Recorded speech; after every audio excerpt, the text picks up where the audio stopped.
بسم الله الرحمن الرحيم.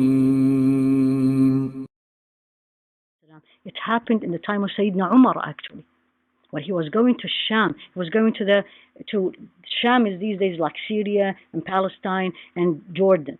Sayyidina Umar was going there, and in the way he met Abu Ubaid al-Jarrah. And he said, Ya Amir al-Mu'mineen, there is a plague in Sham. And we learned from Rasul alayhi salatu wasalam. He said two things. If the place you are going has a plague, don't go. And if the place you are living in, there is a plague, don't leave. That's prevention, subhanAllah. That's why there's quarantines now. That's why you see all Italy is locked. It's not exaggeration. That's my sunnah. What's locked mean? People will not leave and nobody will enter. So you can contain it. And if I am in that place, don't say I have to leave. Don't leave. That's my sunnah. That's what the Rasul alayhi salatu wasalam taught me.